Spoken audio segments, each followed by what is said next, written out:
HD सच्ची कहानियों पर आप सभी का स्वागत है। जो मर्द अपनी पत्नी पर हाथ उठाते हैं वो मेरी तरफ से तो नामर्द ही होते हैं, क्योंकि एक मर्द का काम ये नहीं है कि स्त्री पर हाथ उठाए। जिस स्त्री की पूजा की जाती है, जो एक माँ होती है, एक पत्नी होती है, एक बहन होती है, और ये सारे ही रिश्ते पूजने वाले रिश्ते हैं। और जब इन रिश्तों को और एक स्त्री को पैरों तले रौंदा जाता है, वह मर्द नहीं हो सकता, और ना ही ऐसे मर्द को भगवान पसंद करता है। ऐसे मर्दों पर धिक्कार है। अगर कोई स्त्री गलत है तो उसके लिए भी कानून है, और कानून खुद उसकी सजा देगी। आपका कोई हक नहीं बनता कि आप किसी भी स्त्री पर हाथ उठाएं। एक मर्द का यही काम है। एक माँ है तो उसकी पूजा कीजिए, अगर आपकी पत्नी है तो उसे मोहब्बत कीजिए, अगर आपकी बहन है तो उसे प्यार और दुलार दीजिए और उसका सम्मान कीजिए। आज की कहानी भी मेरी इसी तरह है। जो एक मर्द है और वह अपनी पत्नी की कोई इज्जत नहीं करता और बात बात पर हाथ उठाता है। ये इमोशनल कहानी आपके रोंगटे खड़े कर देगी। चलिए शुरू करते हैं ये कहानी। मेरे पापा ने आज फिर मेरी माँ को बड़ी बेदर्दी से मारा था। जब मैं स्कूल से वापस आई, मेरी माँ बिन आवाज किए चरपाई पर लेटी रो रही थी। मैं समझ गई थी कि आज फिर पापा ने मेरी माँ के साथ मार कुटाई की है। मेरी माँ ने मेरा नाम जिया रखा था। हम 3 बहनें और हमारा एक भाई था। मैं बहन भाई से सबसे बड़ी थी और मैं तो एकदम गरीब घर से थी, जहाँ 2 टाइम की रोटी बड़ी मुश्किल से पूरी होती थी। मेरे पापा एक नंबर के जुआरी और शराबी था, जो कुछ भी कमाता जुए में हार जाता। मेरी माँ बेचारी लोगों के घरों में काम करती और जो खाना बचा कुचा होता वे वापस घर पर ले आती।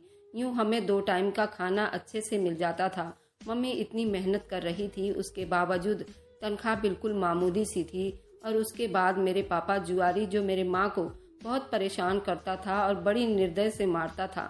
मेरी माँ के जिस्म पर हमेशा नीले निशान पड़े रहते थे। लेकिन जब मेरी माँ के काम से पैसे आने में 2-4 दिन होता तो पापा का व्यवहार मम्मी के साथ और हमारे साथ थोड़ा अच्छा हो जाता। उन दिनों पापा कभी कभार बाजार से थोड़ा बहुत फल वगैरह ले आते। पापा के इस बदलते हुए व्यवहार को मैं समझ नहीं पाती। महीने का आखिरी दिन था। मेरी माँ को अपने काम पर से तनख्वाह मिलनी थी। पापा उस दिन ना तो काम पर गए थे और ना ही जुए के अड्डे पर गए, बल्कि सारा दिन घर ही में पड़ा रहा। शाम को जब माँ काम से वापस आई तो मेरे पापा बाहर सो रहे थे। माँ चुपचाप कमरे में आ गई, बक्सा खोला, उसमें पैसे रखकर ताला लगा दिया और चाबी छुपा दी। ये सब मैं देख रही थी कि माँ चाबी क्यों छुपा रही है। इतनी देर में पापा भी उठ गए और माँ से बोले, आज तुम्हें तनख्वाह मिली थी ना, ला मुझे दे दे, तुझे उसका दुगना दूंगा। मेरी माँ बोली, मुझे ऐसे हराम की कमाई नहीं चाहिए, मेरे मेहनत के पैसे हैं, मैं नहीं दूंगी, और मेरे तीनों बच्चों की स्कूल की फीस के लिए रखे हैं। ये सुनकर पापा बड़े गुस्से में आ गया और डंडा उठाकर माँ को मारने लगा। मैंने पापा के आगे हाथ जोड़े, भगवान के लिए माँ को छोड़ दो, मैं तुम्हें पैसे लाकर दे देती हूँ। मैंने माँ को चाबी छुपाते हुए देखा था। मैंने वह चाबी उठा ली और बक्सा खोला और पैसे लाकर पापा को दे दिए। वह पैसे लेकर वह जुए के अड्डे पर पहुंच गया और आधी रात को वह पैसे हार कर घर आ गया। सारी रात रोती रही। उसी रात मैंने फैसला कर लिया, मैं स्कूल छोड़ दूंगी और घर का काम किया करूंगी। मेरी माँ और बहनें तो घर का काम किया करती हैं। मैं अपने घर की परिस्थितियों को देखते हुए मैंने स्कूल छोड़ दिया और घर के छोटे मोटे काम करने लगी। एक दिन मम्मी अपने चंद्रा मैडम के यहाँ काम करने गई थी। तभी दरवाजे पर किसी की आने की आहट हुई। मैंने दरवाजे पर पहुंचकर आवाज लगाई, कौन है? बाहर से किसी बूढ़े आदमी की आवाज आई। उसने कहा कि मुझे तुम्हारे पिता से मिलना है। मैंने कहा कि पापा घर पर नहीं है। जब मैंने दरवाजा खोलकर उसे देखा तो मुझे बहुत हैरानी का झटका लगा। ये तो वही बूढ़ा आदमी है जो स्कूल से वापसी के रास्ते पर मुझे अजीब अजीब नजरों से देखता था, मेरा पीछा करता था। अपनी जगह पर जैसे मैं बुत बन गई।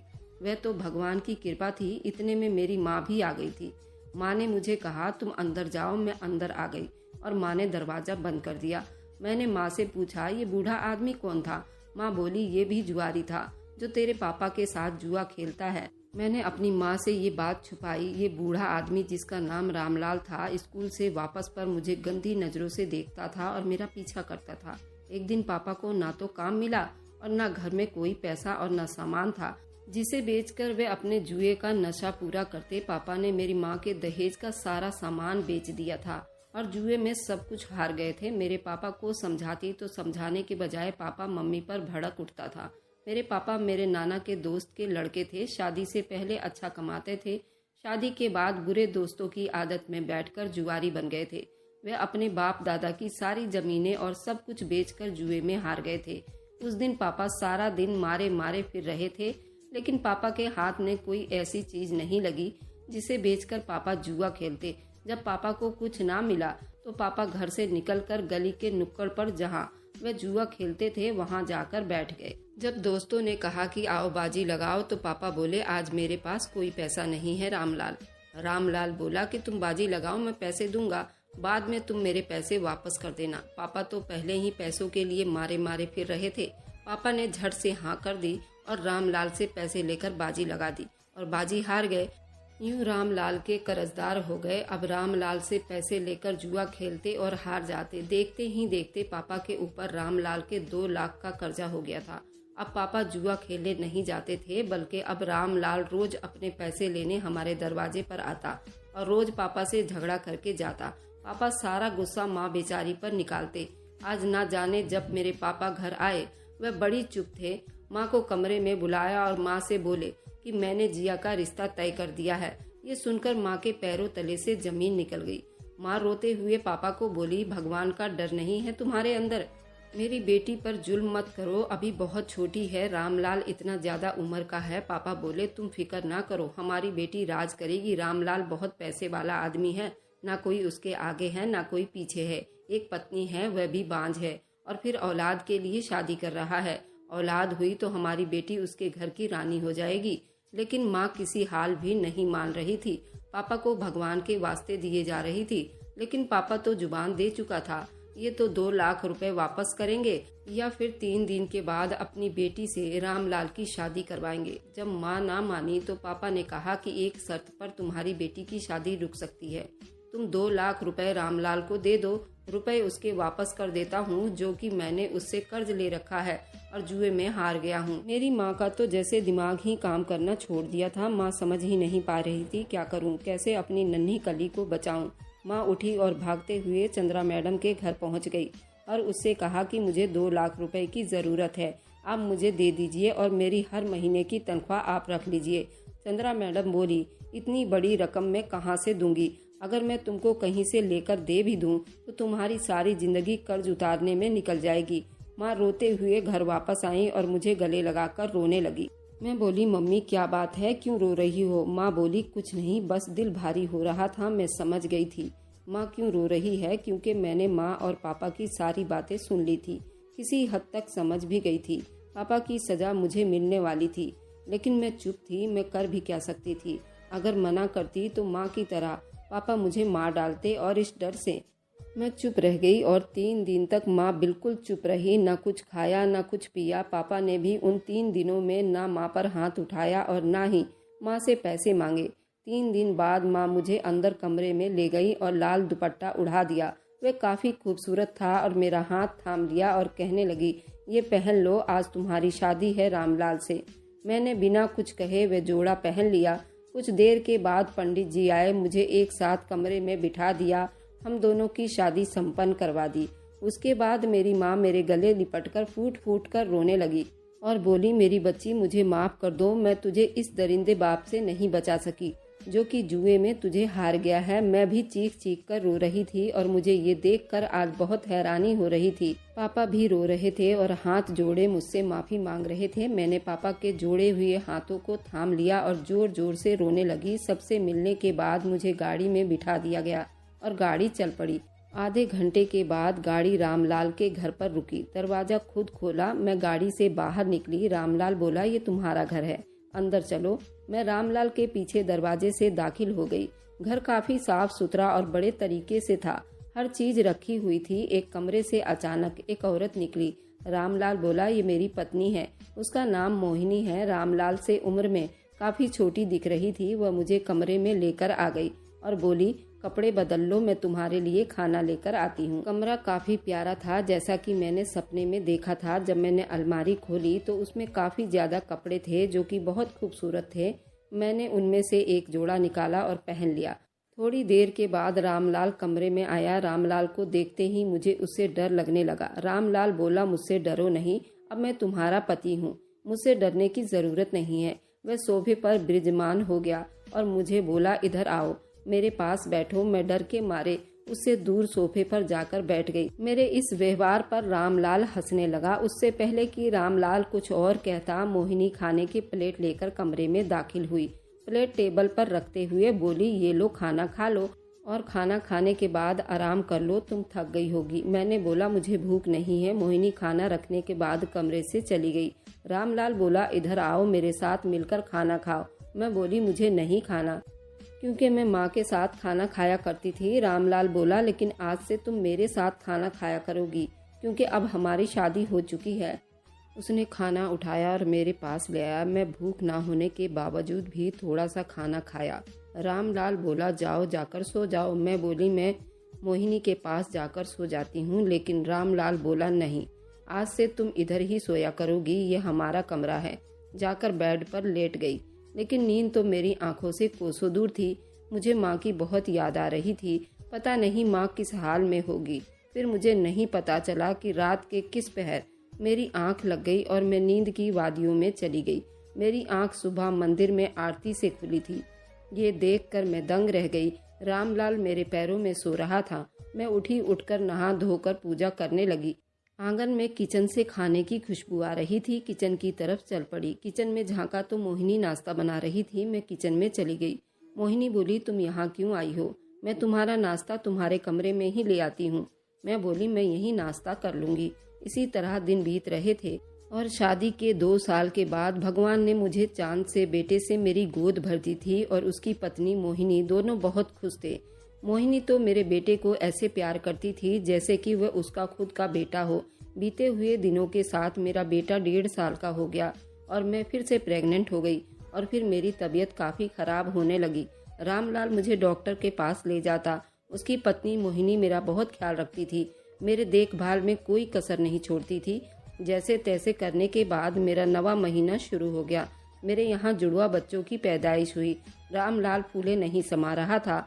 वह मुझे बार बार कह रहा था कि तूने मुझे दुनिया जहाँ की सब खुशियाँ दे दी है। मेरे 2 बेटे और 1 बेटी हो गई है। अब तो रामलाल अपने बच्चों को और मुझे देख देख कर ही जी लेता, लेकिन रामलाल मुझे जरा बराबर भी अच्छा नहीं लगता था। मैं जब भी उसे देखती तो भगवान से यही प्रार्थना करती थी, मुझे डिवोर्स दे दे। जब मैं 18 साल की हुई तो मैं 3 बच्चों की माँ बन चुकी थी, जिसमें 2 बेटे और 1 बेटी थी। हर तरफ घर में मेरे बच्चों की किलकारियाँ गूंजती रहती थी। रामलाल पहले से भी ज्यादा मुझे इज्जत और सम्मान देने लगा था। इन सब के बावजूद भी मैं अपनी जिंदगी से खुश नहीं थी। बस यही सोचती रहती, कब रामलाल मेरा पीछा छोड़ेगा। मैं चाहती थी कि रामलाल मुझे डिवोर्स दे दे, क्योंकि मैं 18 साल की खूबसूरत लड़की थी। इन 5 सालों में बहुत निखर सी गई थी। मेरी रंगत एकदम दूध जैसी सफेद हो गई थी। कभी रामलाल के साथ किसी शादी या किसी फंक्शन में नहीं जाती थी। अगर मैं कभी चली भी जाती तो लोग मुझे रामलाल को देखकर कानों से हाथ लगाते थे। इसलिए मैंने रामलाल के साथ कहीं जाना ही छोड़ दिया। मैं रामलाल से नफरत करने लगी थी। रामलाल से शादी करने के बाद मुझे उससे मोहब्बत नहीं हुई थी, लेकिन हाँ, नफरत जरूर थी। अब जबकि मैं 18 साल की थी, मुझे रामलाल में बहुत सी खामियां नजर आने लगी। सबसे बड़ी खामी तो यही थी कि वो मुझसे उम्र में काफी बड़ा था और मेरे घर के साथ जो घर था वहाँ एक औरत अपने बच्चों और अपने पति के साथ रहती थी।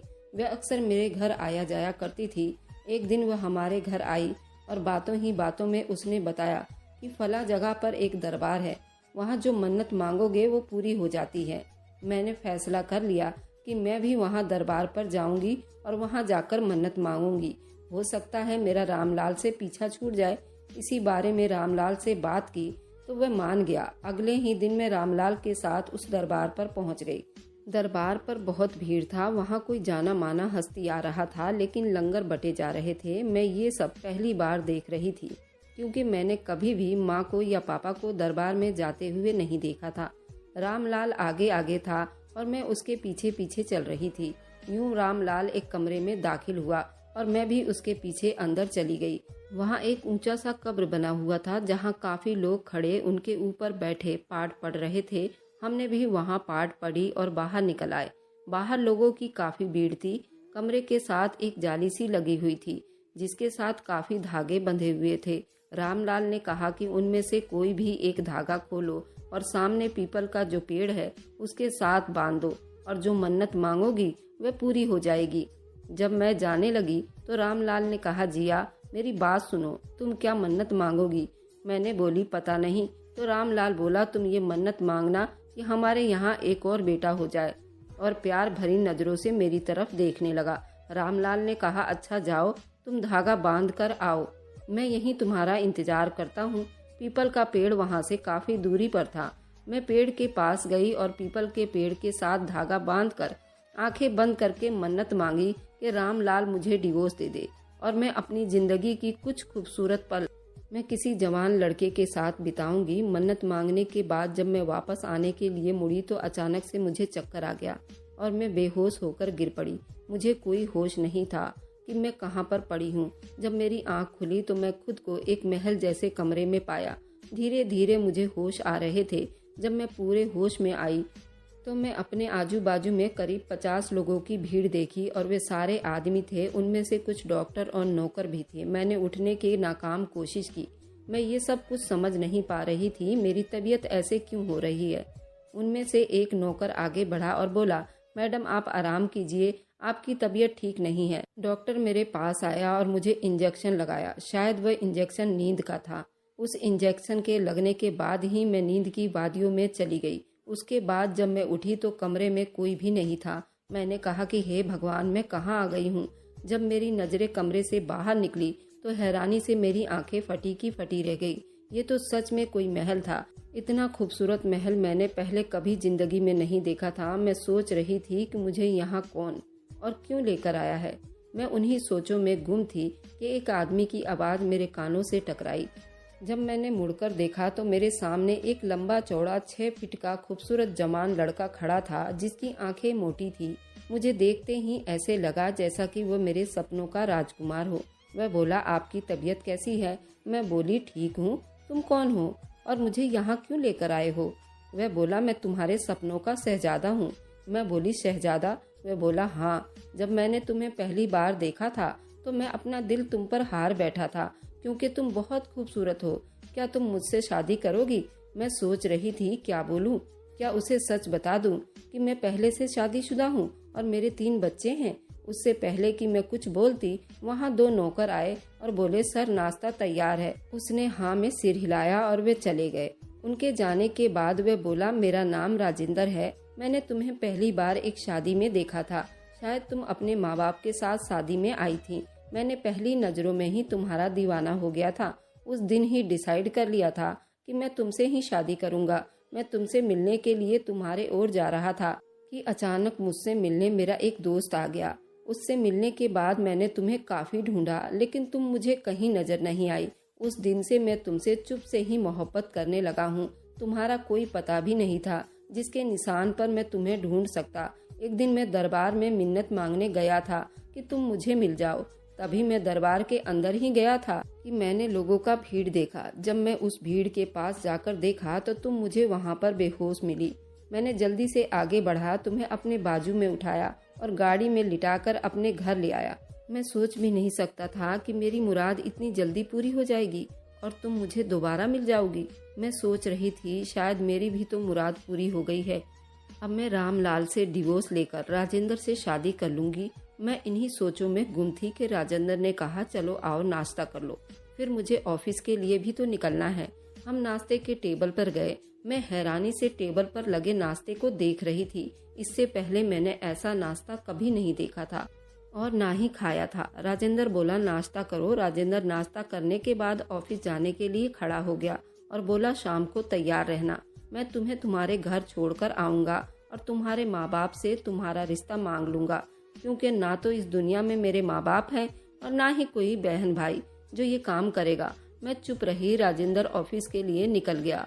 मैं वापस कमरे में चली गई। मैं अजीब कश्मकश में पड़ गई थी। मुझे समझ ही नहीं आ रही थी कि मैं खुश हो जाऊं या उदास हूँ। मैंने फैसला कर लिया था कि राजेंद्र जब घर आएगा तो मैं उसे सब कुछ सच बता दूंगी। मेरी शादी रामलाल जैसे बूढ़े इंसान से हो चुकी है और मैं 3 बच्चों की माँ हूँ। अगर वह डिवोर्स के बाद मुझसे शादी करेगा तो मैं रामलाल से डिवोर्स ले लूंगी, क्योंकि मैं खुद भी तो यही चाहती थी। कमरे में मेरा दिल ही नहीं लग रहा था। मैं बाहर आंगन में आ गई। वहाँ हरी भरी घास और खूबसूरत पौधे लगे हुए थे। शाम के कुछ देर पहले का टाइम था। सूरज बिल्कुल लाल हो गया था और परिंदे अपने घरों को लौट रहे थे। एकदम से गाड़ी की हॉर्न की आवाज आई। नौकरों ने गेट खोला तो चमकती हुई गाड़ी गेट के अंदर दाखिल हुई। गाड़ी के रुक जाने के बाद ड्राइवर ने गाड़ी का फ्रंट दरवाजा खोला। गाड़ी से राजेंद्र बाहर निकला और अपना बैग ड्राइवर को पकड़ाया। मैं बस राजेंद्र को देखती ही जा रही थी। वह बहुत खूबसूरत और हैंडसम लग रहा था। अब तो मुझे भी ऐसा लग रहा था कि जैसे मैं भी उसी से मोहब्बत करने लगी हूँ। लेकिन मैं ये सोच कर डर जाती, पता नहीं ये जानकर मुझसे शादी करेगा या नहीं कि मेरी पहले से शादी हो चुकी है। मैंने सोचा आज मैं राजेंद्र को सारा सच बता दूंगी। उसने मेरा हाल चाल लिया और बोला, शाम को तुम यहाँ क्यों बैठी हो? सर्दी हो रही है, पहले ही तुम्हारी तबीयत ठीक नहीं है। चलो अंदर चलते हैं और खाना खाने के बाद तुम्हें छोड़ने भी तो जाना है, तुम्हारे घर और साथ ही तुम्हारे घर वालों से। तुम्हारा हाथ भी तो मांग लूंगा। मैं बोली, नहीं, मैं इधर ही ठीक हूँ और मैंने तुम्हें एक सच बताना है। वह बोला, कौन सा सच? मैं बोली, मुझे गलत मत समझना, मैं तुम्हें पहले से ही सब कुछ सच बताना चाहती थी, लेकिन तुम्हारी मोहब्बत ने मुझे रोके रखा। लेकिन मैं नहीं चाहती कि तुम मुझसे गुस्सा हो जाओ, इसलिए तुम्हें ये सच बताना जरूरी है कि मैं पहले से शादीशुदा हूँ और मेरे 3 बच्चे हैं। मेरी 14 साल की उम्र में ही मेरी शादी रामलाल जैसे बूढ़े इंसान से हो गई थी। मेरे बाप ने रामलाल से 2 लाख का उधार लिया था और जुए में हार गया था।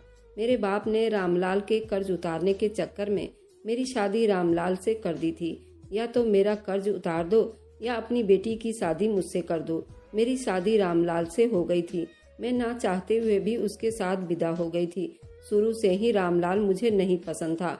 उस दिन मैं दरबार में यही मन्नत मांगने गई थी, रामलाल मुझे आज़ाद कर दे। मुझे नहीं पता कि मेरी मुराद इतनी जल्दी पूरी हो जाएगी। अब मैं वापस रामलाल के घर नहीं जाना चाहती। मैं अपनी बाकी जिंदगी तुम्हारे साथ बिताना चाहती हूँ। अब तुम बताओ, क्या तुम इन सब के बावजूद भी मुझसे शादी करोगे? राजेंद्र किसी गहरी सोच में पड़ गया था। मेरा ऐसा पूछने पर एकदम से चौंक उठा और हाँ, क्यों नहीं, मैं तुमसे जरूर शादी करूंगा, क्योंकि मैं तुमसे दीवानों की तरह मोहब्बत करता हूँ। मुझे उससे कोई मतलब नहीं है कि तुम पहले से शादीशुदा हो। मैं आज ही अपने वकील से बात करता हूँ और तुम्हारा डिवोर्स नोटिस भिजवा देता हूँ। तुम्हारे डिवोर्स के बाद हम शादी कर लेंगे। मैं ये सब सुनकर बहुत खुश हुई। राजेंद्र को मेरे पहले शादीशुदा होने पर कोई एतराज नहीं। मैं खुद को दुनिया की खुशकिस्मत लड़की समझने लगी, जिसे इतना चाहने वाला और मोहब्बत करने वाला खूबसूरत नौजवान मिल गया था।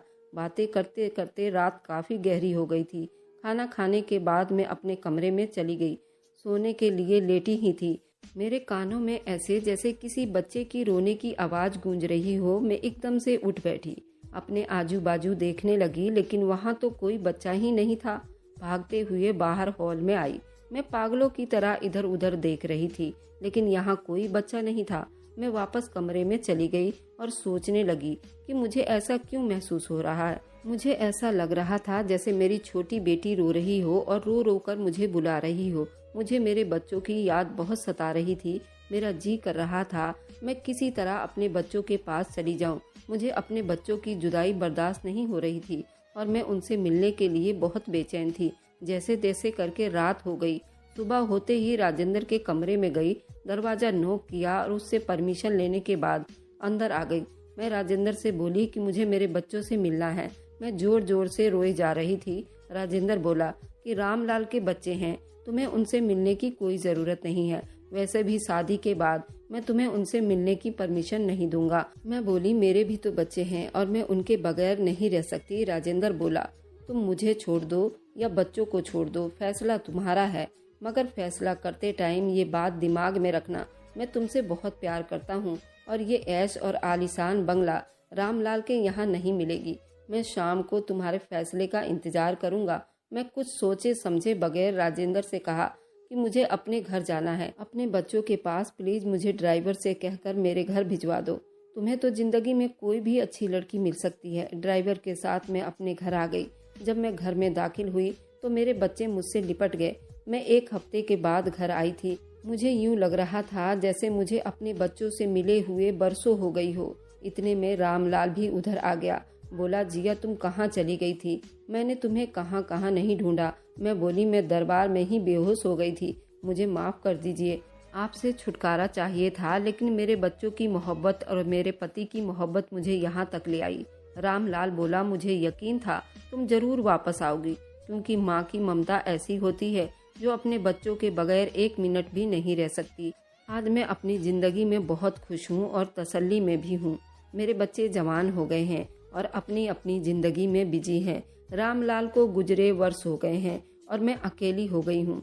अब मैं सोचती हूँ, क्या मैंने राजेंद्र की मोहब्बत को ठुकराकर अपने बच्चों की मोहब्बत को अपनाकर अच्छा किया या गलत किया। अगर आपको आज की कहानी पसंद आई है तो वीडियो को जरूर लाइक कीजिएगा और अपने दोस्तों के साथ शेयर भी कीजिएगा। और हाँ, अगर आपने अभी तक हमारे चैनल को सब्सक्राइब नहीं किया है तो जरूर सब्सक्राइब कर लें। मिलते हैं हम अपनी कल की एक नई दिलचस्प कहानी के साथ। मुझ पर सदा अपना प्यार और स्नेह बनाए रखें।